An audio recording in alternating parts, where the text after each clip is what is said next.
Hello students. इस second video में electrostatics की हम लोग पढ़ेंगे कूलम्ब्स लॉ के बारे में और सुपरपोजिशन प्रिंसिपल क्या होता है कूलम्ब्स लॉ का। तो ये थ्योरीज के बारे में पढ़ेंगे और साथ साथ में इन पे बेस्ड कुछ प्रॉब्लम्स करेंगे। दो चार क्वेश्चन हम लोग करेंगे कूलम्ब्स लॉ पे और दो चार पांच क्वेश्चन करेंगे हम लोग प्रिंसिपल ऑफ सुपरपोजिशन पे। तो ये पार्ट करने के बाद आपका कूलम्ब्स लॉ और उनका एप्लीकेशन वाला पार्ट बहुत क्लियर हो जाएगा। आप क्वेश्चन इस पे लगा पाओगे। ठीक है। तो जहां तक बात आती है कूलम्ब्स लॉ की, तो ये बिल्कुल ही सिमिलर सा लॉ है जैसा कि आपने ग्रेविटेशन चैप्टर में पढ़ा है न्यूटन्स लॉ के बारे में, है ना। न्यूटन्स ग्रेविटेशनल लॉ जो था इनवर्स स्क्वायर लॉ, बिल्कुल एग्जैक्टली उसी के जैसा है कूलम्ब्स लॉ। और फर्स्ट वीडियो में मैं ये बात भी कर चुका हूं कि चार्जेस एंड मास जो होती है वो दोनों ही, चूंकि इंट्रिंसिक प्रॉपर्टी है मैटर की, दोनों की वजह से फोर्स क्रिएट होती है, तो काफी सिमिलैरिटी है। इस वजह से इनके बीच में जो इनकी वजह से जो फोर्स पैदा होता है उनके लॉज में भी काफी सिमिलैरिटी है। तो कूलम्ब्स लॉ क्या है? Coulomb's law basically point mass के लिए इफेक्टिवली काम करता है, पॉइंट चार्जेस के लिए, पॉइंट बॉडीज बोल सकते हो या पॉइंट चार्जेस के लिए, है ना। तो लेट अस से हमारे पास दो पॉइंट चार्जेस हैं। Let's say we have two point charges. यहाँ पे मान लो यहाँ पे एक पॉइंट चार्ज है Q1 और दूसरा यहाँ पे मान लो एक पॉइंट चार्ज है लेट्स से Q2। ठीक है। इनके बीच की डिस्टेंस अगर मान लेते हैं कि d है, इन दोनों को ज्वाइन करने वाली लाइन के बीच की डिस्टेंस अगर d है, तो कूलम्ब्स लॉ बताता है what will be the electrostatic force between them, है ना। तो इलेक्ट्रोस्टैटिक फोर्स अगर मैं लिखूं Fe, तो that is proportional to multiplication of the charges. जितना ज्यादा चार्ज होगा उतना ज्यादा फोर्स लगेगा। अभी सिर्फ मैग्नीट्यूड की बात कर रहे हैं, तो that is proportional to Q1 into Q2। Also the force between them is inversely proportional to the distance का स्क्वायर। ठीक है। तो डिस्टेंस जितनी ज्यादा होगी उनके बीच में फोर्स उतना ही कम लगेगा, जस्ट लाइक ग्रेविटेशनल फोर्स, जहां पे हमने m1 m2 के प्रोपोर्शनल बोला था और r के स्क्वायर के इनवर्सली प्रोपोर्शनल। सिमिलरली यहाँ पे m1 m2 की जगह क्या आ गया? Q1 Q2 आ गया। तो 1/r या d इस केस में हमने लिया हुआ है, distance between them is d। तो 1/d स्क्वायर। ठीक है, इस तरह से आ गया। इन सबको कंबाइन करेंगे तो कंबाइन करने के बाद जो हमारे पास आएगा electrostatic force, that will be proportional to Q1 Q2 by d square. और ये जो कांस्टेंट ऑफ प्रोपोर्शनैलिटी आ जाता है उसको हम अगर लिख लें कैपिटल K, तो we have Newton's law as force of electrostatic force acting between two point charges Q1 and Q2 as capital K Q1 Q2 by D square। ठीक है, ये हमारे पास हो गया कूलम्ब्स लॉ सिंपल। अब इसकी डायरेक्शन क्या होगी?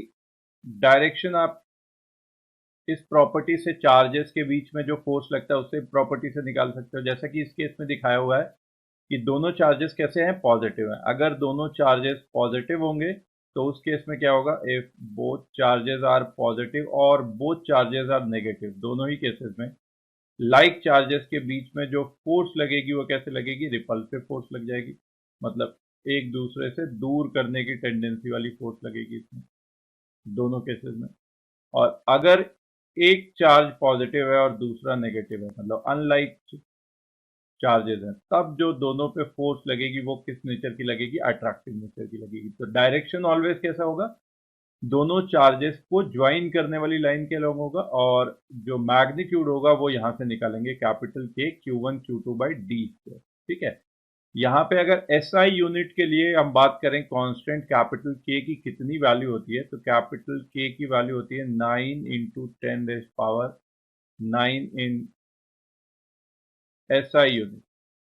मतलब इस वैल्यू को आप रखोगे, चार्जेस को कूलम में रखोगे और डिस्टेंस को मीटर पे रखोगे, तो force will come out to be in newton. ठीक है, फोर्स न्यूटन में अपने आप आ जाएगा। इसके अलावा इस कैपिटल के को एक और भी तरीके से लिखते हैं, एक दूसरे कांस्टेंट के टर्म में, 1/4πε0। और क्या होता है ये सारी चीजें थोड़ा डिटेल में आगे आके हम लोग पढ़ेंगे। अभी के लिए ये बस इतना याद रखते हैं इंफॉर्मेशन के लिए कि कैपिटल के कांस्टेंट लिखो या उसी को लिखो 1/4πε0, दे आर सेम थिंग्स। और यहाँ पे एप्सिलॉन नॉट जो होता है इसको हम बोलते हैं परमिटिविटी ऑफ फ्री स्पेस। ठीक है, परमिटिविटी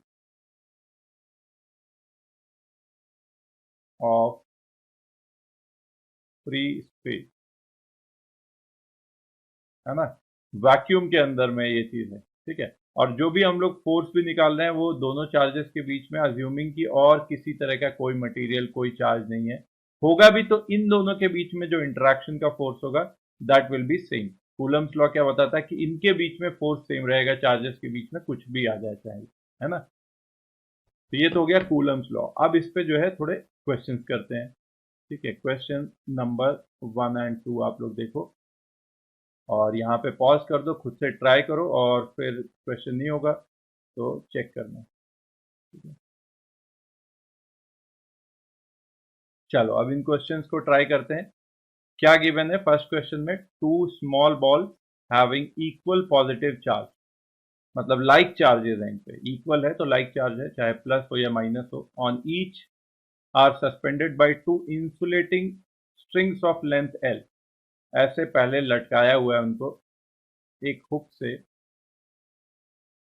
यहां से एक इस वाले हुक वाले पॉइंट से इस तरह से दो स्ट्रिंग्स के थ्रू ऐसे कैपिटल एल लेंथ की स्ट्रिंग से ऐसे लटकाया हुआ है। नॉर्मल कंडीशन में क्या होगा कि एक दूसरे पे वो रिपल्सिव फोर्स भी लगाएंगे और एक ग्रेविटेशनल फोर्स भी लग रहा होगा, एक टेंशन भी लग रहा होगा, तो कुछ वर्टिकल के साथ कुछ एंगल पे थोड़ी दूर दूर होंगे। बट अगर इनको सैटेलाइट में लेके जाएं तो सैटेलाइट में ले जाने का मतलब कैसी स्पेस, ग्रेविटी फ्री स्पेस की बात कर रहे हैं, ग्रेविटी फ्री स्पेस की हम लोग बात कर रहे हैं। ठीक है, और ग्रेविटी फ्री स्पेस में क्या होगा कि जैसे ही ग्रेविटेशनल फोर्स यहां से ये वाला उड़ेगा, जैसे ये mg उड़ेगी, अब ये अपने आप एक दूसरे से दूर जाना चालू हो जाएंगे, बिकॉज एक दूसरे को रिपल्सिव फोर्स लगा रहे हैं तो सबसे दूर जाना चाहेंगे। और 2l लेंथ की टोटल स्ट्रिंग है, सबसे ज्यादा दूर हो जाएंगे तो कैसे हो जाएंगे, सीधी लाइन पे ऐसे आ जाएंगे ना। तो ये जो बीच का एंगल था, यहाँ पे बीच में एंगल था, वो कितना बन गया, आप देखो फर्स्ट वाले पार्ट में सिर्फ एंगल पूछा है, ये एंगल कितना हो गया, 180 डिग्री। तो फर्स्ट पार्ट का आंसर हो गया करेक्ट, 180 डिग्री यहाँ से आ गया। सेकेंड पार्ट में पूछा है कि टेंशन कितनी होगी स्ट्रिंग की। ठीक है, तो इन दोनों का, दोनों चार्जेस का, कैपिटल क्यू के चार्जेस का अगर सिस्टम देखें, ग्रेविटी फ्री स्पेस में है, बाहर से कोई ग्रेविटेशनल फोर्स नहीं लग रही है, इलेक्ट्रोस्टैटिक फोर्स भी इन दोनों पे मिला के जो है वो एक्शन रिएक्शन का पेयर बना देगी। टेंशन फोर्स भी देखो, अगर एक पे राइट लग रही तो दूसरे पे लेफ्ट, तो इस सिस्टम पे कोई फोर्स नहीं लग रहा, that means system is in equilibrium. तो सिस्टम रेस्ट पे है, एक्चुअली सब कुछ ही रेस्ट पे आ जाएगा, और सब कुछ अगर रेस्ट पे है तो हम इक्विलिब्रियम की कंडीशन लगा सकते हैं। अब देखो कौन कौन सी फोर्सेस लग रही हैं, दोनों के बीच का डिस्टेंस हो चुका है कितना, 2l, स्ट्रिंग पूरी तरह से खुल चुकी है। अब फोर्सेस में देखो तो एक तो फोर्स लग रही है टेंशन फोर्स, किसी एक को पकड़ लो, इस वाले को मान लेते हैं ए, चार्ज पार्टिकल को पकड़ लिया, इस पे एक फोर्स लग रही है टेंशन की, टी इधर की तरफ, और electrostatic repulsive force F E मान लेते हैं लग रही है लेफ्ट तरफ। तो अगर ये इक्विलिब्रियम में है तो नेट फोर्स इस पे कितना होना चाहिए, F net should be equal to 0, और नेट फोर्स अगर 0 होना चाहिए तो T must be equal to कितना होना चाहिए, एफ ई के बराबर। तो tension T will be equal to F E, दो चार्ज हैं, कैपिटल क्यू, बीच की डिस्टेंस कितनी है, 2l है, तो कैपिटल के जिसको हम लिख सकते हैं 1/4πε0 capital K Q1 Q2 which is capital Q square by 2l का whole square, that means 4l square. तो यहाँ से जो चार ऑप्शन दिख रहे हैं इसमें दिख रहा है कि कौन सा ऑप्शन करेक्ट है, D option is correct, right. तो डी ऑप्शन करेक्ट हो गया यहाँ पे।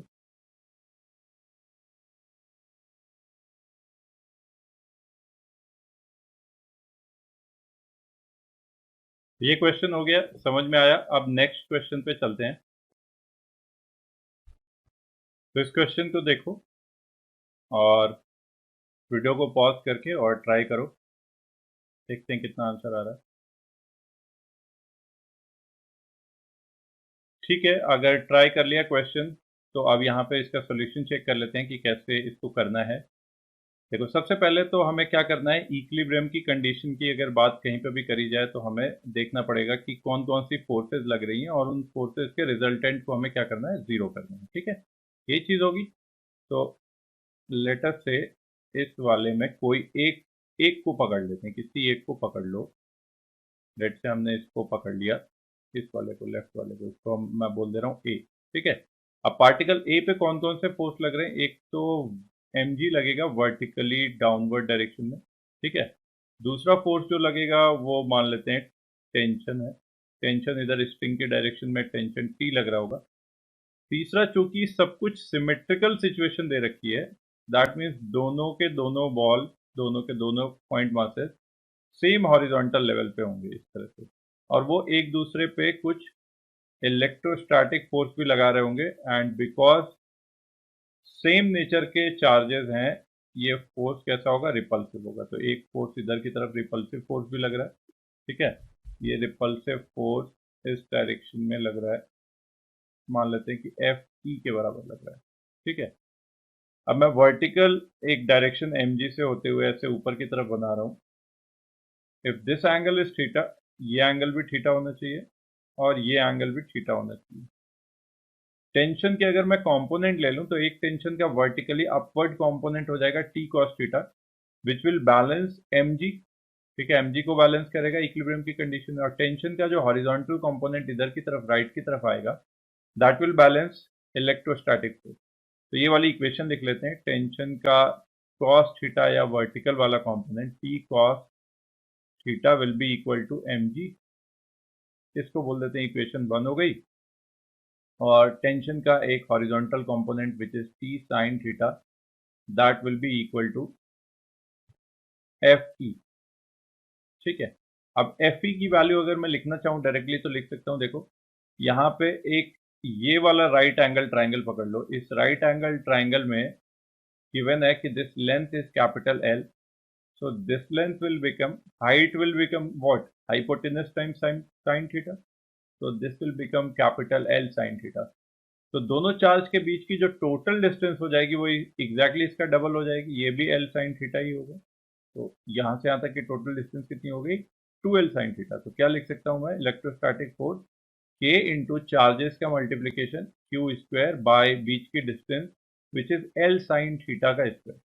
तो कितना आ गया, L square sine square theta. इसको बोल देते हैं इक्वेशन नंबर 2। अब अगर मैं इक्वेशन 2 से इक्वेशन 1 को डिवाइड कर दूं, मुझे कहीं टेंशन निकालना नहीं है तो मुझे टेंशन को एलिमिनेट कर देना चाहिए। तो t sine theta by T cos theta, left hand side पे we get tan theta equal to capital Q square by L square sine square theta into M G नीचे में। ठीक है ना, एम जी भी नीचे आ गया। अब m की वैल्यू निकालनी है तो m को इधर लेके जाओ लेफ्ट, tan थीटा को इधर लेके आ जाओ, तो we get m equal to capital K capital Q का स्क्वायर बाय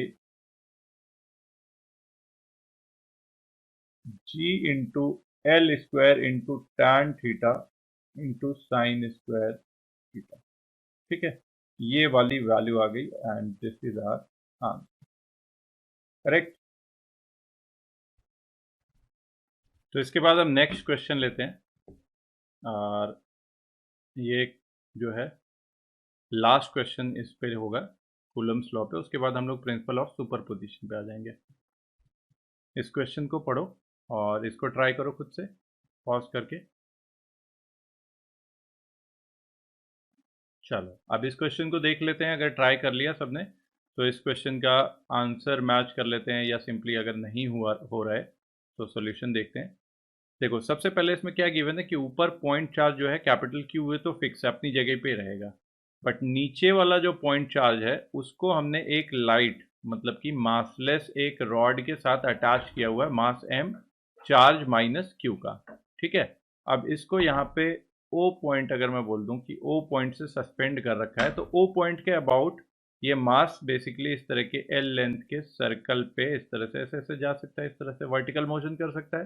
ठीक है, अब इक्विलिब्रियम की इसकी क्या कंडीशन होनी चाहिए, देखो इक्विलिब्रियम में नेट फोर्स जीरो होना चाहिए, और वो कुछ भी मास रख लो, कुछ भी चार्ज रख लो, this always is in equilibrium जब तक कि ये वर्टिकल हालत में है। बिल्कुल, क्यों? क्योंकि रॉड भी तो फोर्स लगा देगा अपने आप ही। तो देखो इस पे कौन कौन से फोर्स लग रहे हैं एक्चुअली। एक फोर्स तो लगेगा ग्रेविटेशनल फोर्स mg लगेगा डाउनवर्ड डायरेक्शन में। एक फोर्स जो लगेगा वो कौन सा लगेगा, इसके ऊपर इलेक्ट्रोस्टैटिक फोर्स। इलेक्ट्रोस्टैटिक फोर्स जो है वो अट्रैक्टिव फोर्स लग रहा है, बिकॉज अनलाइक चार्जेस हैं, एक पे प्लस क्यू दूसरे पे माइनस क्यू, तो एक फोर्स इस पे ऊपर की तरफ लगेगा एफ ई के बराबर लगेगा। अच्छा, ये दोनों फोर्स कोई जरूरी थोड़ा ना है बराबर हो, बट ये बराबर नहीं भी होंगे तो भी रॉड इस पॉइंट चार्ज के ऊपर किसी भी डायरेक्शन में फोर्स लगा सकता है ना। स्ट्रिंग होती तो सिर्फ टेंशन का ऊपर की तरफ लगाती, बट ये रॉड है तो जिधर भी फोर्स कम पड़ रहा होगा उधर लगा देगा अपना वो, है ना। इन केस अगर इलेक्ट्रोस्टैटिक फोर्स की वैल्यू mg से बड़ी आ गई तो रॉड जो है नीचे की तरफ फोर्स लगा देगा इस पॉइंट मास पे, और नेट फोर्स क्या कर देगा, जीरो लगा देगा, जस्ट उतना ही लगाएगा। अगर मान लो mg बड़ा आया तो फिर रॉड अपनी तरफ खींच लेगा, ठीक है, टेंशन फोर्स लगा देगा। तो कोई भी फोर्स लगा के इक्विलिब्रियम तो यहाँ पे है ही, उसके लिए हमें कुछ सोचना नहीं है।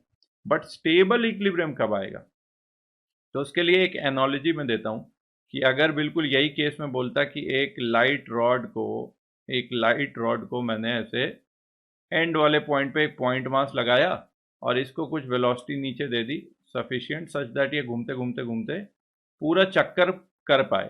दैट मीन्स मान लो ये ऐसे वर्टिकल भी आ पा रहा है, ठीक है। एक सिचुएशन इसकी ऐसी आ गई कि यहाँ से चलते चलते ऊपर आ गया। नीचे में जब था ये पॉइंट मास तब भी इक्विलिब्रियम में रह सकता है, क्योंकि इक्विलिब्रियम की कंडीशन के लिए वही चीज कहानी है कि टेंशन वाला फोर्स देखो अभी की केस में जब सबसे नीचे होगा तब जो है रॉड इधर ऊपर की तरफ अपनी तरफ पुल करते हुए mg फोर्स लगा देगी। चाहो तो ऐसी कंडीशन में भी रख सकते हो mg पे, और चाहो तो इसी रॉड को धीरे से पकड़ के लेके आओ और वर्टिकली ऊपर कर दो, बिल्कुल स्लोली इसको पकड़ के वर्टिकली ऊपर कर दो।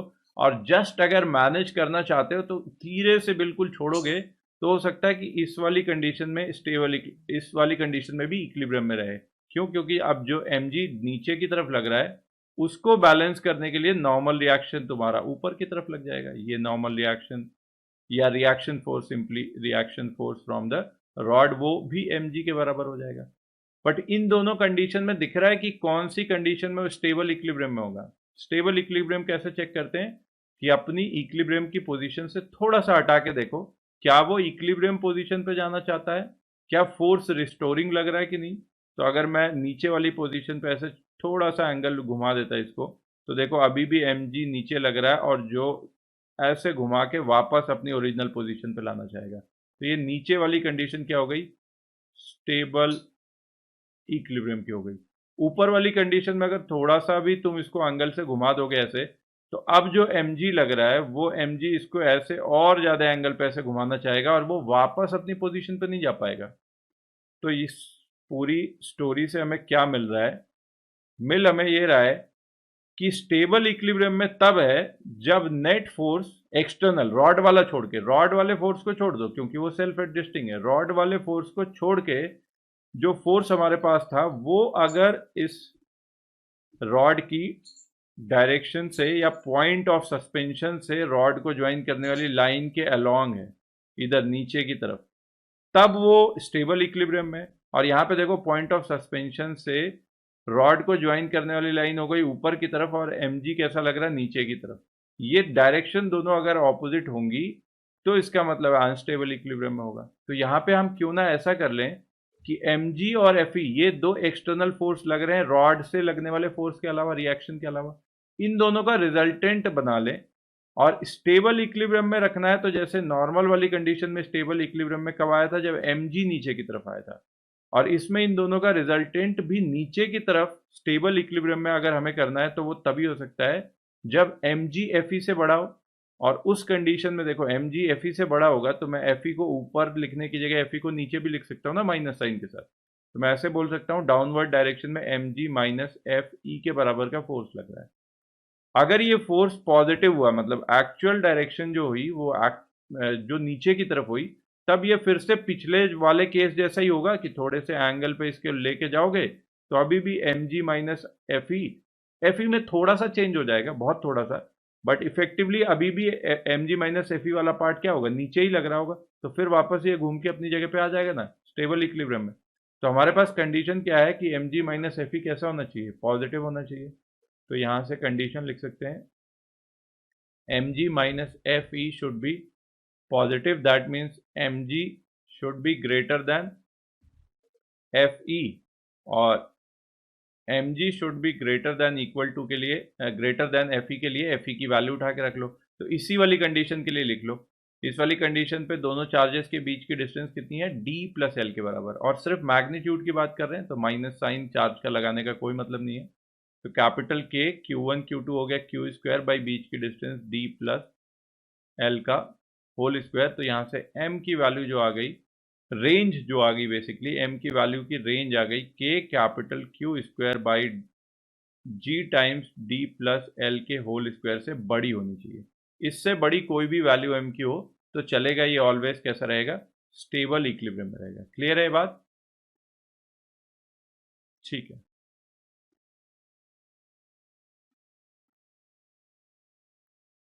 सो प्रिंसिपल ऑफ सुपरपोजिशन की जब बात आती है तो ये भी टॉपिक हमने पहले 11th में किया हुआ है। ये टॉपिक 11th में वेव्स चैप्टर में किया हुआ है। इसके अलावा जहाँ पे भी दो या दो से ज़्यादा फोर्सेस की बात, जैसे ग्रेविटेशन में भी आया था, तो ग्रेविटेशन की तो जैसे मैं पहले ही बता रहा हूँ कि ग्रेविटेशन की बहुत सारी चीज़ें हम लोग पैरेलल में इलेक्ट्रोस्टैटिक्स में करते ही रहेंगे।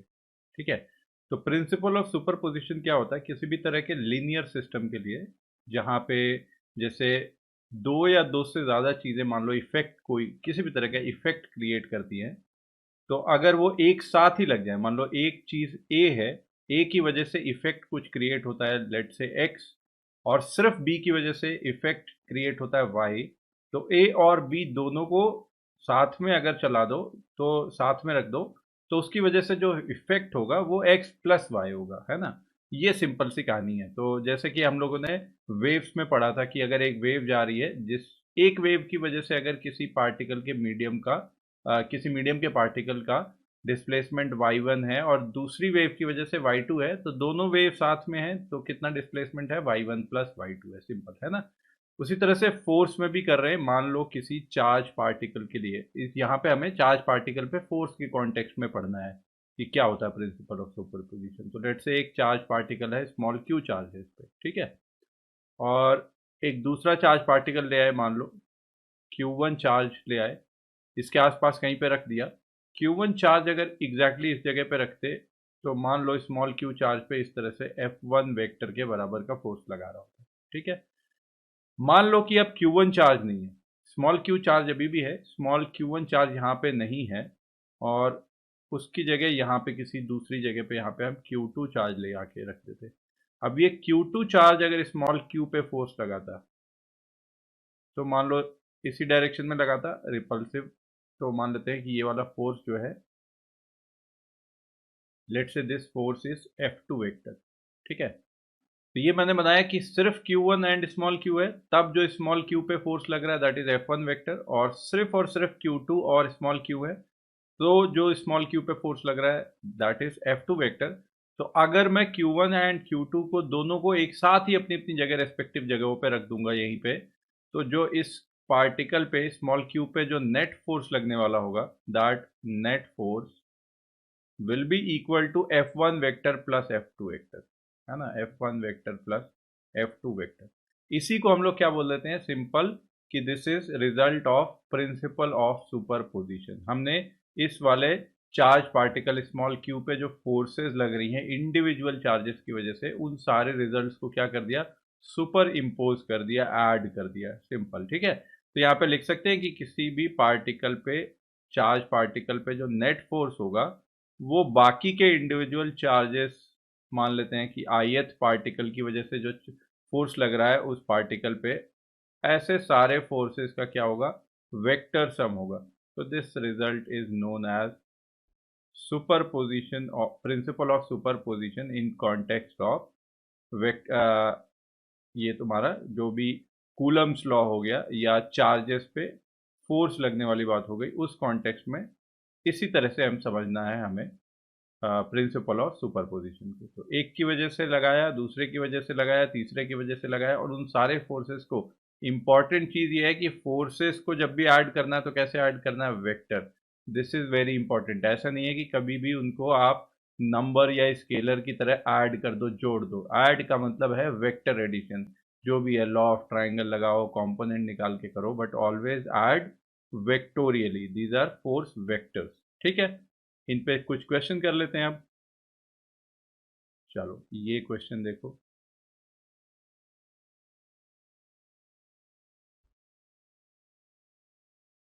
तो इस क्वेश्चन को सॉल्व करने के लिए किसी भी तरह की बेसिकली मैथ्स की रिक्वायरमेंट नहीं है, सिंपल लॉजिकल तरीके से भी हो जाएगा। अगर हम ए टू बी ज्वाइन करने वाली लाइन ऐसे एक्सटेंड कर दें और इस लाइन पर हमें बताना है रीजन, किस रीजन में जो है इलेक्ट्रोस्टैटिक फोर्स थर्ड वाले चार्ज पार्टिकल पे, जो कि पी पॉइंट पे हमें रखना है, वो जीरो हो जाए। ठीक है ना, बैलेंस रहे।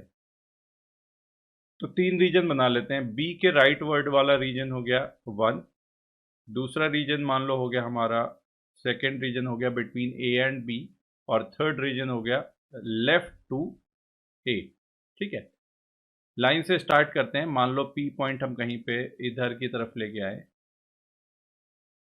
इस वाले पॉइंट पे, है ना, वन वाले रीजन में। ठीक है, वन वाले रीजन में देखो क्या होगा कि यहाँ पे अगर मैं स्मॉल क्यू रख रहा हूँ मान लो, तो माइनस क्यू जो बी वाला चार्ज है अब उसे अट्रैक्ट करने लग जाएगा। तो बी वाला चार्ज उसे अट्रैक्ट करने लग गया लेफ्ट की डायरेक्शन में, ऐसे वो फोर्स लगा रहा है लेट से एफ बी के बराबर।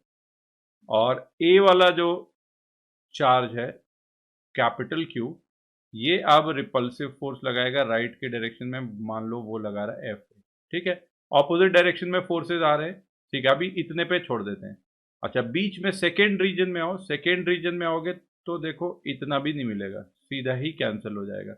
सेकेंड रीजन में देखो ए जो है फोर्स लगाएगा, ए फोर्स लगाएगा लेफ्ट की तरफ, लेफ्ट की तरफ फोर्स लगा रहा है ए, एफ ए। और बी जो है नेगेटिवली चार्ज, अच्छा सॉरी उल्टा मैंने लिख दिया, ए स्मॉल क्यू पॉजिटिव अगर लिया है तो ए लगाएगा repulsive force. A is applying repulsive force towards the right, F A. But B वाला फोर्स अब अट्रैक्टिव फोर्स लगाएगा, क्योंकि अब लेफ्ट की डायरेक्शन में पॉइंट पी पहुंच चुका है, तो अट्रैक्टिव फोर्स भी सेम डायरेक्शन में ही लगा रहा है। तो अट्रैक्टिव फोर्स जो बी लगा रहा है वो भी सेम डायरेक्शन में लगा रहा है, एफ बी भी सेम डायरेक्शन में लगा रहा है। तो सेकेंड रीजन में तो कभी बैलेंस पॉइंट आएगा नहीं, because both the forces are acting in the same direction. तो अब हमें सेकेंड का तो पता ही है कि यहां पे नहीं हो सकता। फर्स्ट और थर्ड में, थर्ड में जब करने जाओगे तो थर्ड में फिर से ही वही चीज कहानी हो जाएगी कि ए वाला जो पार्टिकल है, ए पे जो चार्ज है वो यहाँ पे अगर मैं कहीं पॉइंट ले लूँ तो इस पे रिपल्सिव फोर्स लगाएगा एफ ए लेफ्ट की तरफ, और बी जो है नेगेटिवली चार्ज है तो अपनी तरफ अट्रैक्ट करेगा राइट की तरफ, तो एफ बी इधर लगा देगा। तो रीजन 1 एंड रीजन 3 में दोनों में हमें दिख रहा है कि ऑपोजिट डायरेक्शन में फोर्सेस लग रही है, तो ऑब्वियसली हो सकता है कि इनकी वैल्यू जीरो हो जाए। तो अब हमें चेक करके देखना पड़ेगा, थोड़ी सी मैथ्स, बहुत थोड़ी सी मैथ्स इसमें लगानी पड़ेगी। मान लेते हैं स्मॉल क्यू चार्ज है और बी से लेट से एक्स डिस्टेंस हम लोग आगे आए हुए हैं। यहाँ पे पी पॉइंट पे मान लिया मैंने कि नेट जो है ये चार्ज पार्टिकल बैलेंस है, नेट फोर्स इस पे जीरो है। तो जो एफ बी होना चाहिए वो एफ ए के इक्वल होना चाहिए। F B must be equal to F A, अगर बैलेंस वाला पॉइंट हम लोग ढूंढ रहे हैं।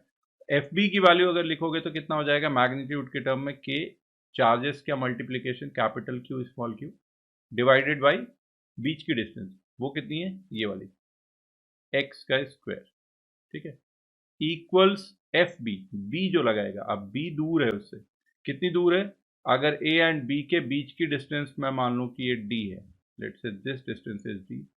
तो अब बी वाले यहाँ पे पी पॉइंट पे जो चार्ज पार्टिकल है स्मॉल क्यू, और यहाँ पे बी वाले पे जो पार्टिकल है, अच्छा ये थोड़ी अलग जगह बना दिया मैंने, ये वाला यहाँ पे, सॉरी ए यहाँ पे था, ए के साथ हम लोग देखते हैं, सॉरी। तो ए से अब टोटल डिस्टेंस इस पी पॉइंट की होगी कितनी, डी प्लस एक्स। तो जो फोर्स आ जाएगा कितना आ जाएगा, K capital Q small Q by बीच की डिस्टेंस डी प्लस एक्स का होल स्क्वायर।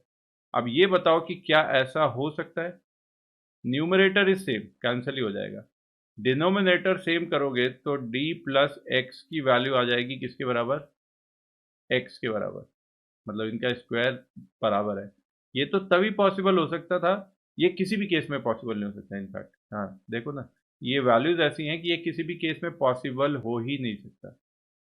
अगर ये पॉसिबल नहीं हो सकता, इसका मतलब कोई भी पॉइंट यहाँ पे पी ऐसा नहीं मिलेगा, चाहे रीजन 1 में हो। रीजन 2 में भी यही करोगे, रीजन 2 में भी देखो जो चार्ज पार्टिकल है वो ए से पास में है और बी से दूर में है, और चूंकि चार्जेस सेम है तो इसलिए बैलेंस पॉइंट कभी भी नहीं मिलेगा। अगर ए एंड बी के चार्जेस डिफरेंट डिफरेंट होते तो हमें एक में भी पॉइंट मिल जाता, रीजन 1 रीजन 2 में से, रीजन 1 और रीजन 3 में से कहीं किसी साइड में एक पॉइंट मिल सकता था जहां पे बैलेंस फोर्स लग रहा हो, बट इस केस में हमें कोई भी नहीं मिलेगा, तो आंसर इज डी। क्लियर है? चलो नेक्स्ट क्वेश्चन अब इसके बाद देखते हैं।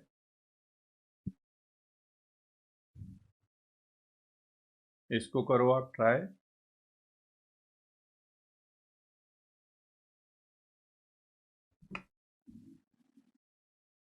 तो स्टूडेंट्स इसका सॉल्यूशन देखते हैं। आंसर अगर मैच करना है तो आंसर एक्चुअली यही आ रहा है, same value same magnitude of force.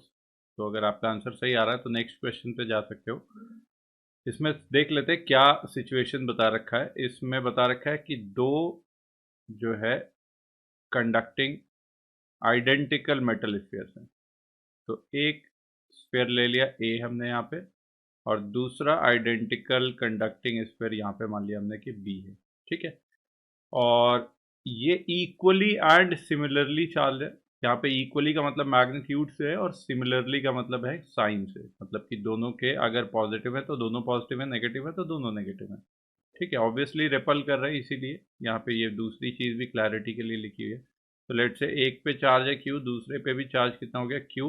इनके बीच की डिस्टेंस अगर हम लोग मान लें कि डिस्टेंस लेट से इनके बीच की है डी, तो इनके बीच का जो रिपल्सिव फोर्स है capital F, that should be equal to capital K capital Q का स्क्वायर बाई बीच की डिस्टेंस डी का होल स्क्वायर, और इसकी वैल्यू गिवन है 2 × 10⁻⁵ न्यूटन, ये गिवन है।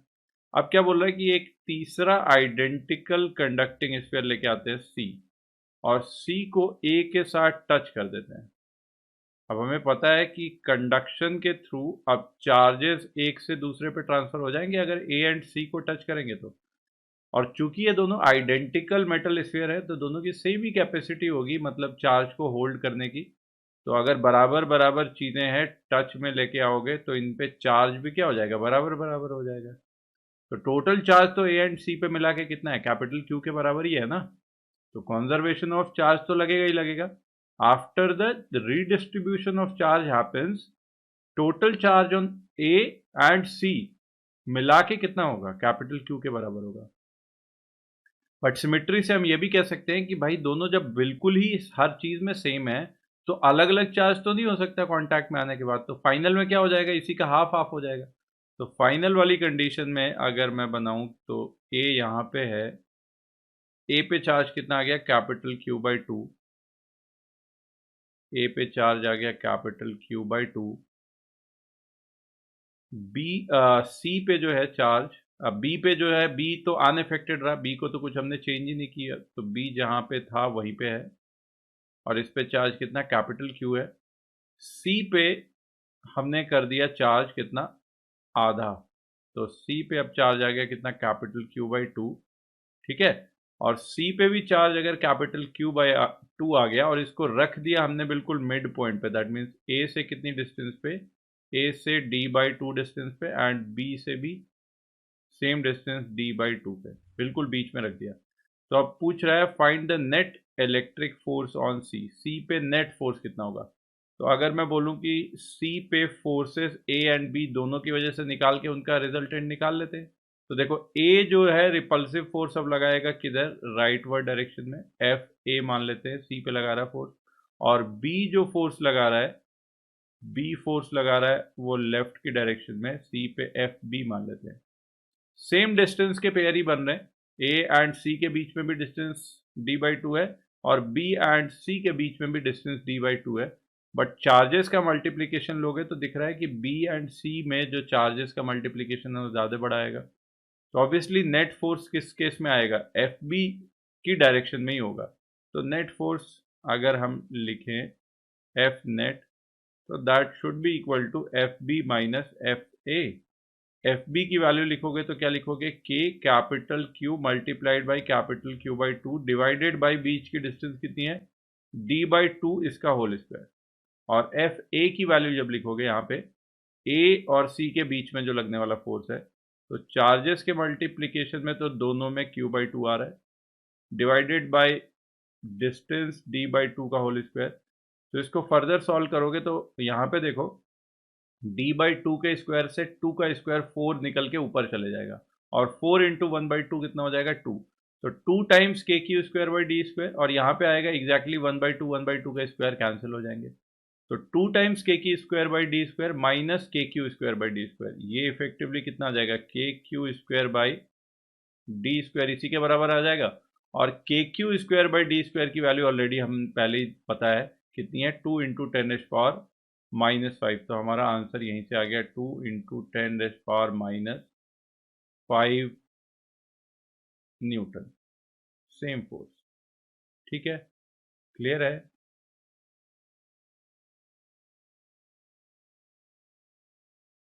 तो अब इसके बाद नेक्स्ट क्वेश्चन जो है, नेक्स्ट क्वेश्चन पे चलते हैं। इस वाले क्वेश्चन को करो। यहाँ पे 3 पॉइंट चार्जेस हैं जो इक्विलेटरल ट्राइंगल के वर्टाइसेस पे रखे हुए हैं, ए बी एंड सी वाली जगह पे, Q A Q B and Q C. और यहाँ पे centre of the equilateral triangle के पे एक कैपिटल क्यू चार्ज रखा हुआ है। इस पे बताना है कैपिटल क्यू वाले पे कितना नेट फोर्स होगा, दो अलग अलग कंडीशन में, ए एंड बी अलग अलग कंडीशन में। तो अभी पॉज करो सब लोग और ट्राई करो खुद से।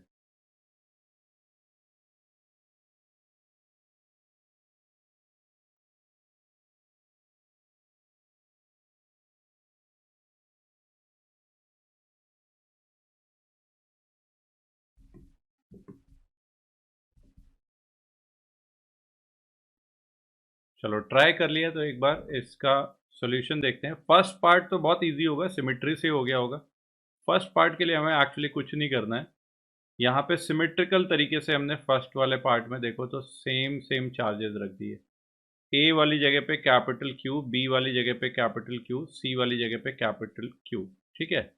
एंड चूंकि ये बीच वाला सेंटर वाला पॉइंट सबसे इक्वी डिस्टेंट होगा, तो जो फोर्सेस लगेगी तीनों की वजह से, ए की वजह से अगर मान लो फोर्स लग रही है तो इस कैपिटल क्यू पे इधर की तरफ लग रही है, लेट से this force is capital F. तो बी की वजह से जो फोर्स लगेगी वो इस वाले डायरेक्शन में कुछ हो जाएगी। मैग्नीट्यूड इसका भी हम लोग बोल सकते हैं क्या, कैपिटल एफ होगा। सेम, क्यों, क्योंकि चार्जेस का multiplication capital Q into capital Q, यहाँ पे capital Q into capital Q same है। और बीच की डिस्टेंस जो है सेंटर वाले पॉइंट से, इक्विलेटरल ट्राइंगल है तो उसके सेंटर से, सारे सेंटर एक ही जगह होंगे और उनके सेंटर से वर्टाइसेस की डिस्टेंस भी क्या होगी, सेम होगी। तीसरा वाला फोर्स, उसका भी मैग्नीट्यूड सेम आएगा, वो इस डायरेक्शन में होगा। तो ये 3 फोर्सेज हो गए, और इनके बीच में, सबके बीच में एंगल देख सकते हो कि ये कितना एंगल आता जाएगा, 120 डिग्री, 120 डिग्री। तो 3 वेक्टर्स हैं सेम मैग्नीट्यूड के, एक है एफ वेक्टर, दूसरा सेम वेक्टर, सेम मैग्नीट्यूड का एक वेक्टर है जो कि पहले वाले के साथ कितना एंगल बना रहा है, 120। तो पहले के साथ 120 डिग्री ऐसे एंगल बनाया। अब इसको तुमने ऐड कर दिया, तीसरा वाला जो है दूसरे वाले के साथ 120 डिग्री बना रहा है, तीसरे को भी यहाँ पे जोड़ दो, इसका भी मैग्नीट्यूड सेम है।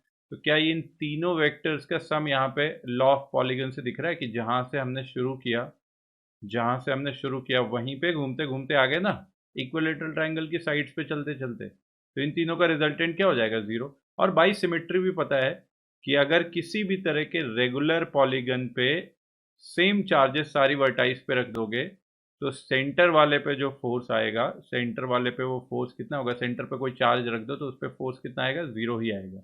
हमेशा ये सिमेट्रिकल होगा, क्योंकि जितनी लेंथ का वो रेगुलर पॉलीगन है उतनी लेंथ का एक रेगुलर पॉलीगन फोर्स वेक्टर का भी ऐसे ही बन जाएगा, और रिजल्टेंट क्या आ जाएगा, 0 आ जाएगा। तो फर्स्ट वाला पार्ट तो क्लियर है। तो ए पार्ट, यहाँ से ए पार्ट के लिए आ गया रिजल्ट, एफ नेट इक्वल्स 0। ठीक है। अब आते हैं बी पार्ट पे। पार्ट बी पे थोड़ा सा ट्रबल है, because forces are different, charges are different. यहाँ पे क्यू चार्ज है, यहाँ पे 2Q चार्ज है, और यहाँ पे सी वाले जगह पे 3Q चार्ज है। ठीक है। अब डिफरेंस इसकी वजह से क्या आ गया, अब इस तरह के क्वेश्चन को सॉल्व करना है तो एक तरीका तो क्या हो गया कि अगर हम फोर्स के टर्म में देखना चालू करें तो small Q sorry capital Q और कैपिटल क्यू के बीच में, यहाँ पे ए एंड सेंटर वाले के बीच में फोर्स अगर मैं एफ लिख रहा हूँ तो मैं ये भी लिख सकता हूँ कि बी एंड इस वाले के बीच का फोर्स 2F होगा। क्या ये चीज सबको समझ में आ रही है? एफ एंड 2F होगा, क्यों होगा? बिकॉज कुछ भी नहीं बदला, अभी बीच की डिस्टेंस जो है वो सेम है, बस एक जगह चेंज आया है, दैट इज दो चार्जेस का जो मल्टीप्लीकेशन होना था उनमें से एक चार्ज की वैल्यू डबल हो गई है। तो फोर्स क्या होता है, K Q1 Q2 by R square. R is same, Q1 is same, Q2 is change to twice of Q1, है ना? तो फोर्स भी डबल हो जाएगा। तो अब पहला फोर्स F लग रहा था, दूसरा फोर्स 2F लग रहा है, तो ये 3Q वाला फोर्स अब कितना फोर्स लगाएगा, 3F लगाएगा। तो अब हमें तीन वेक्टर्स जोड़ने हैं जो एक दूसरे के साथ 120 डिग्री एंगल पे हैं और उनकी वैल्यूज मैग्नीट्यूड्स हैं F, 2F and 3F। F हम लोग निकाल लेंगे, वो काम आसान है। तो एक तरीका तो ये हो सकता था, कैसे वेक्टर ऐड करना चालू करो। मान लो एक वेक्टर तुमने ऐसे ले लिया F, ठीक है, किस डायरेक्शन में ले लिया, अपनी पसंद की डायरेक्शन में ले लो, एक्स डायरेक्शन में ले लो। दूसरा 120 डिग्री एंगल पे होना चाहिए, कितना है फोर्स, इसका मैग्नीट्यूड 2F होना चाहिए। तीसरा दूसरे वाले के साथ कितना होगा 120 डिग्री एंगल पे, है ना, कितना मैग्नीट्यूड 3F। या तो इन तीनों वेक्टर्स के कंपोनेंट x एंड y, ऐसे इधर x हो गया इधर y हो गया, x एंड y कंपोनेंट लिखो, फिर उनको ऐड करो, x कंपोनेंट को ऐड करो, y कंपोनेंट को ऐड करो, रिजल्टेंट निकाल दो। तो एक तरीका ये हो गया जिससे आप खुद वेरीफाई करना आंसर कि क्या इस तरीके से भी मेरा निकल रहा है। बट मैं दूसरा तरीका बता रहा हूँ। दूसरा तरीका मैं क्या बता रहा हूँ जो थोड़ा सा छोटा पड़ जाएगा सिमेट्री का यूज करने की वजह से। उस तरीके में मैं क्या बोल रहा हूँ कि अगर मैं ऐसे बोल दूं कि ये जो कॉर्नर्स पे चार्जेस हैं उनको दो चार्जेस के सम के तरह से लिखना चालू कर दूं। मैं बोलूं कि ए वाले पॉइंट पे यहाँ पे एक चार्ज नहीं है कैपिटल क्यू का, बल्कि दो चार्ज हैं। एक चार्ज रखा है 2Q का और दूसरा चार्ज रखा है -Q का, ठीक है। तो 2Q एंड -Q का चार्ज यहाँ पे रख लिया मैंने, बहुत ही ज़्यादा थिक हो रहा है। 2Q एंड -Q दोनों एक साथ रख रहे हो तो देखो इफेक्टिवली तुमने अभी भी +Q ही रखा है, तो कोई चेंज नहीं कर रहा है अपनी साइड से, बस हम एक देखने का, इसको समझने का तरीका बदल रहे हैं। बी वाले पॉइंट पे हम ऐसे बोल सकते हैं कि यहाँ पे 2Q का भी है और 0 का भी है, मतलब एक ही बात पड़ी। 2Q जो नेट था 2Q + 0 ऐसे बोल रहे हैं हम लोग, ठीक है। और 3Q वाले पे जगह पे अब हम लोग एक की जगह दो चार्ज मान लेते हैं, कितना 2Q और साथ में एक +Q का, ठीक है। 2Q और एंड Q का, सिंपली 2Q एंड Q का। अब इसमें से देखो फर्स्ट वाले सारे मैं जोड़ लूं, मतलब कि अगर अब मुझे जो फोर्स निकालना है सेंटर वाले चार्ज पार्टिकल पे, जो फोर्स निकालना है वो इन तीन चार्जेस की वजह से नहीं बल्कि इन 6 चार्जेस की वजह से निकालना है। हर एक कॉर्नर पे दो दो चार्ज रखे हुए हैं।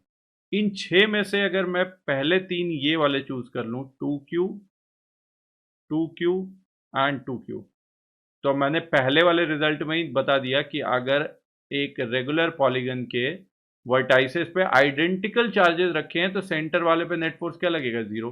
तो 6 चार्जेस की वजह से हमें जोड़ के निकालना था कि सेंटर पे कितना फोर्स आएगा। 6 में से 3 का हमने जोड़ लिया एक साथ, इन 3 का जोड़ के कितना आ गया, 0 आ गया। अब बचे 3, इन 3 में से देखो एक है ही 0, तो अब बचे कौन, 2। तो यहाँ पे इवेंचुअली फर्स्ट वाले में जो हम तरीके से काम कर रहे थे उसमें 3 वेक्टर को जोड़ना पड़ रहा था। इस वाले तरीके से सोचने का फायदा क्या हुआ कि अब हम बस हमें 2 ही वेक्टर जोड़ने हैं, ठीक है। कौन सा, वो देखो, एक यहाँ पे सी वाले पॉइंट पे Q फोर्स लग रहा है जिसकी वजह से फोर्स अब लगेगा इफेक्टिवली, यहाँ पे मैं 3F 2F हटा रहा हूँ,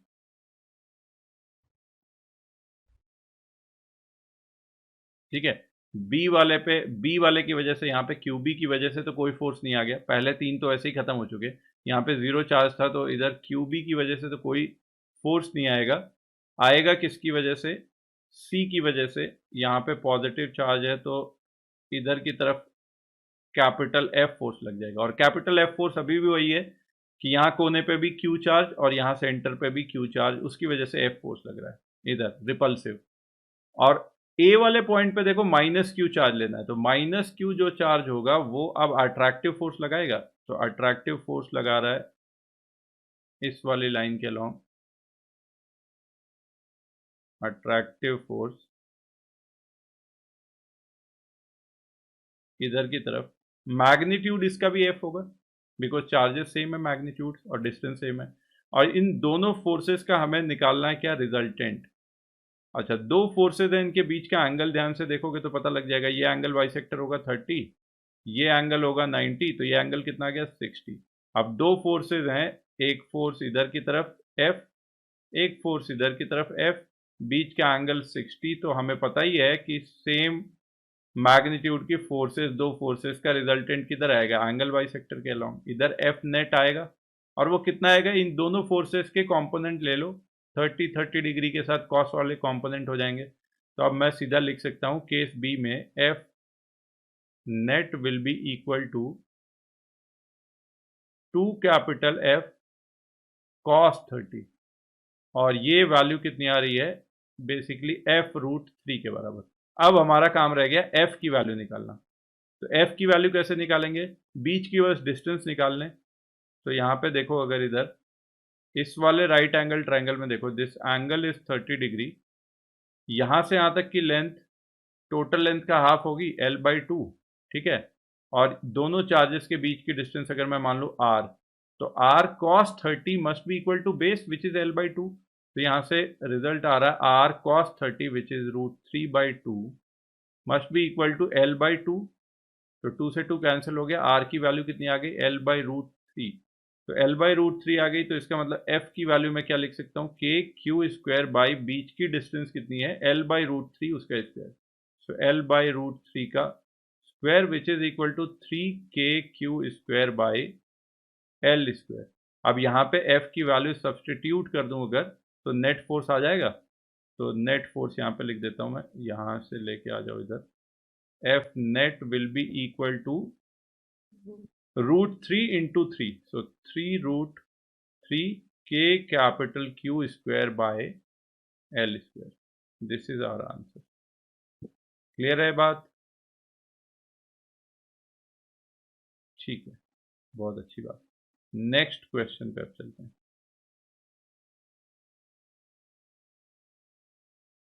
नेक्स्ट क्वेश्चन, और इस वीडियो का ये लास्ट क्वेश्चन है।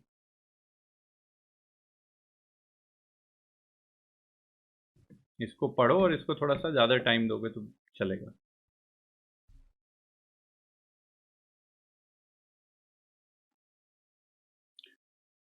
तो एक बार इस क्वेश्चन को भी सॉल्व करते हैं कि कैसे इसका सॉल्यूशन लिखना है। तो सबसे पहले तो इस पेज पे तो कोई जगह है नहीं, तो नेक्स्ट पेज पे ये डायग्राम को लेके चलते हैं बस। तो यहाँ पे सॉल्व करते हैं, हमें निकालना क्या क्या है, एंगल अल्फा निकालना है, टेंशन निकालनी है, दोनों बीट्स पे नॉर्मल रिएक्शन निकालनी है, और एक लास्ट कंडीशन कुछ और थी कि कॉर्ड को अगर कट कर दिया तो Q1 इंटू Q2 की क्या वैल्यू होनी चाहिए, सच दैट बीट्स जो है फिर भी स्टेशनरी रहें। ठीक है, तो ये चार कंडीशन निकालनी है। तो अभी सबसे पहले हम लोग इक्विलिब्रियम की कंडीशन के लिए क्या करते हैं, फोर्सेस लगाते हैं और नेट फोर्स जीरो करते हैं, यही काम करते हैं।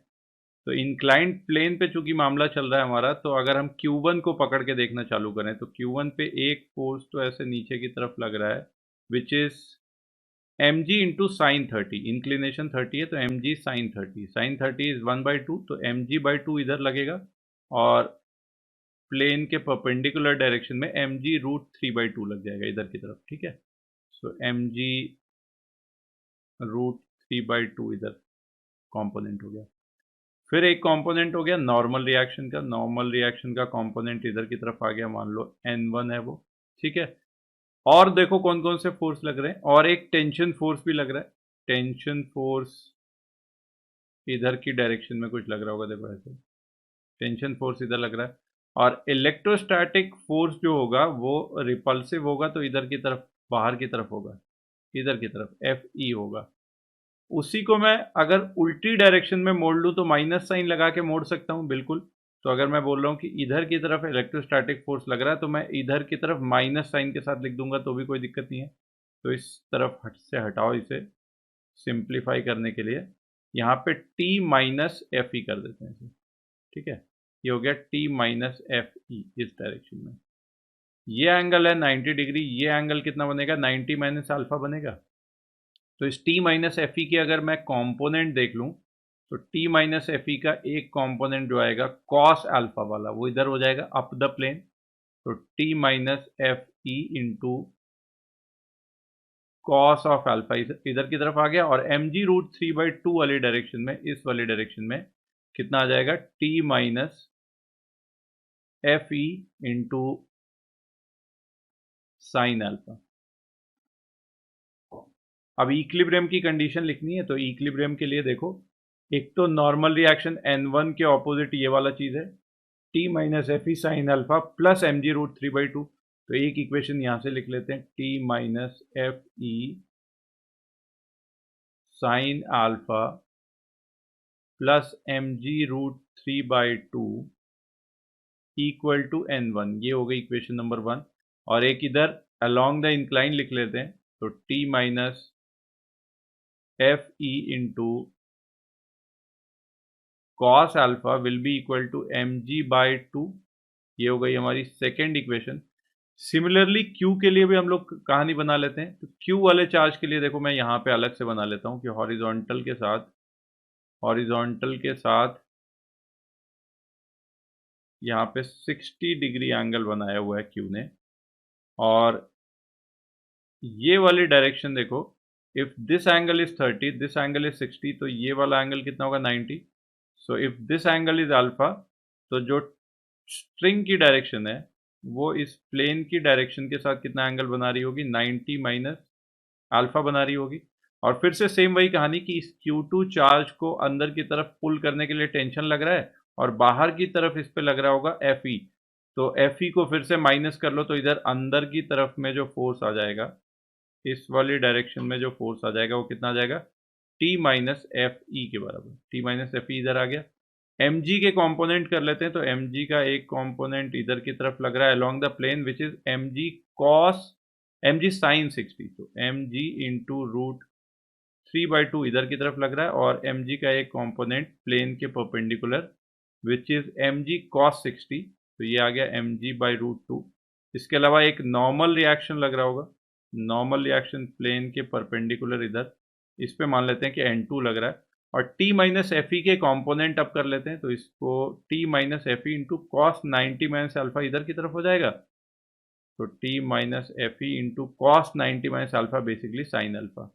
तो यहाँ पे इधर की तरफ ले लिया t minus F E into sine alpha, और mg/√2 के डायरेक्शन में ऑब्वियसली इधर साइन आ गया, तो इधर फिर कॉस आ जाएगा t minus F E into cos alpha इधर की तरफ आ गया। अब इस वाले Q2 चार्ज की वजह से भी जो भी इक्विलिब्रियम की कंडीशन बन रही होगी वो लिख लेते हैं। तो एक तो t minus F E sine alpha along the plane will be equal to mg√3/2। तो t minus F E sine of alpha will be equal to mg√3/2। ये हो गई हमारी इक्वेशन नंबर 3। और एक इस वाली डायरेक्शन में इक्वेशन लिख लो, तो यहाँ से आ जाएगा कितना mg/2 plus t minus F E into cos alpha plus mg/2 will be equal to n2। ठीक है, ये हो गई इक्वेशन नंबर 4। सबसे पहला अल्फा निकालने के लिए तो इक्वेशन नंबर 2 और 3 का यूज कर लेते हैं। इक्वेशन 3 में को डिवाइड कर दें इक्वेशन 2 से, तो t minus F E cancel हो रहा, sine alpha by cos alpha tan alpha will be equal to mg से mg कैंसिल हो गया, नीचे का 2 कैंसिल हो गया, कितना आया √3। दैट मीन्स पहला पार्ट हमारा हो गया, फर्स्ट पार्ट ए यहाँ से आ गया, अल्फा की वैल्यू कितनी आ गई 60 डिग्री आ गई। ठीक है, अल्फा की वैल्यू 60 डिग्री आ गई। अब हमको बचा कि टेंशन की वैल्यू निकालनी है। ठीक है, और n1 n2 की वैल्यू निकालनी है। ठीक है, तो टेंशन और n1 n2 की वैल्यू निकालनी, अल्फा की वैल्यू अगर एक बार पता लग गई ना, तो फिर अब हम लोग अप्रोच कर सकते हैं कैसे t निकालने का। कैसे, सेकेंड इक्वेशन में वैल्यू पुट करो, तो t minus basically t minus F E into cos of 60 which is 1/2 equal to basically आ रहा है mg/2। 2 से 2 कैंसिल हो गया। यहाँ से अगर फर्दर मैं सॉल्व करूं तो t की वैल्यू मेरे पास आ रही है fe plus M G, F E plus M G. और एफ ई की वैल्यू देखो, बीच की डिस्टेंस गिवन है, चार्जेस के बीच में एल है, तो कितना लिख सकते हैं K Q one Q two by K Q one Q two by बीच की डिस्टेंस एल का स्क्वायर प्लस एम जी। ये तो आ गया यहाँ पे टेंशन की वैल्यू, तो बी पार्ट भी हमारा हो गया। क्या क्या पूछा था इसमें? हाँ, टेंशन आ गया, अल्फा आ गया, नॉर्मल रिएक्शंस बचे, और स्ट्रिंग को अगर कट कर दिया, ठीक है, तब की कंडीशन में इक्विलिब्रियम का लगाना है। ठीक है, तो थर्ड वाले पार्ट पे आ जाते हैं, सी पार्ट पे आ जाते हैं कि अब हमें n1 n2 की वैल्यू निकालनी है। एक बार हमें t पता लग गया, t माइनस एफ की वैल्यू यहां से देखो, इसी वाले इक्वेशन में देखो, t माइनस एफ की वैल्यू आ गई है कितनी, mg।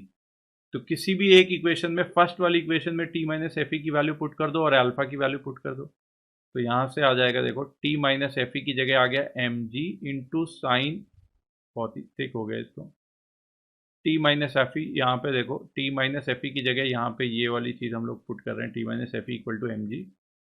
So M G into sine alpha which is sine 60 √3/2 plus M G √3/2 equal to कितना आ रहा है, n1। दैट मीन्स यहाँ से आ गया n1 की वैल्यू √3mg। सिमिलर काम अगर हम लोग इक्वेशन नंबर 4 में कर दें, तो t माइनस एफ ई कितना है, mg, कॉस अल्फा कितना है, कॉस 60 1/2, तो mg/2 plus mg/2 equal to m2, और n2 इक्वल टू कितना हो गया, twice of mg/2 which is mg। तो यहाँ से निकल के आ गई n2 की वैल्यू भी कितनी आ गई, निकल के mg आ गई। तो अब हमारे पास हो गया सी वाला पार्ट भी हो गया सॉल्व करके। लास्ट पार्ट बचा है, डी पार्ट बचा है। डी पार्ट को बताओ कैसे सॉल्व करें। अब सीधा इसमें बोल रहा है कि स्ट्रिंग को काट दें, तो स्ट्रिंग को काटने से कौन सी फोर्स पे फर्क पड़ जाएगा। इक्विलिब्रियम की जो भी कंडीशन हमने लगा रखी है, सेम अगर लगाए रखें और स्ट्रिंग को काट दें, तो बेसिकली टी जीरो हो जाना चाहिए। तो जहां पे भी एक इक्वेशन में दिख रहा है कि Q1 Q2 की वैल्यू निकालने को पूछ रहा है और टी जीरो है, वो कौन सी इक्वेशन है, ये वाली इक्वेशन बन रही है यहाँ पे, है ना। तो अब डी पार्ट के लिए भी चाहो तो डी पार्ट के लिए देखो ऐसे आ जाओ कि इस वाली इक्वेशन में, इस वाली इक्वेशन से हम t इक्वल टू 0 सब्सटीट्यूट कर दें, स्ट्रिंग कट गई, टेंशन 0 हो गई, तो Q1 Q2 इक्वल टू क्या हो जाएगा, mg दूसरी साइड जाएगा माइनस साइन के साथ, तो Q1 Q2 will be equal to minus of L square into K Q, sorry L square into M G. अच्छा, Q1 Q2 की वैल्यू हमें निकालनी है, तो एक सेकेंड, Q1 Q2 ऐसे लिख सकते हैं ना, K Q1 Q2 by L square equal to minus M G, equal to minus M G. That means Q1 Q2 will be equal to minus M G L square by capital K. ये आ गया हमारा D part का answer. ठीक है ना, clear है। चलो ठीक है, तो इस वीडियो में यहीं तक हम लोग प्रिंसिपल ऑफ सुपरपोजिशन पे बेस्ड हमने कुछ क्वेश्चन लगाए, और कूलम्स लॉ पे। आई होप आप लोगों को ये सारी चीज़ें सीखने में हेल्प मिली होंगी।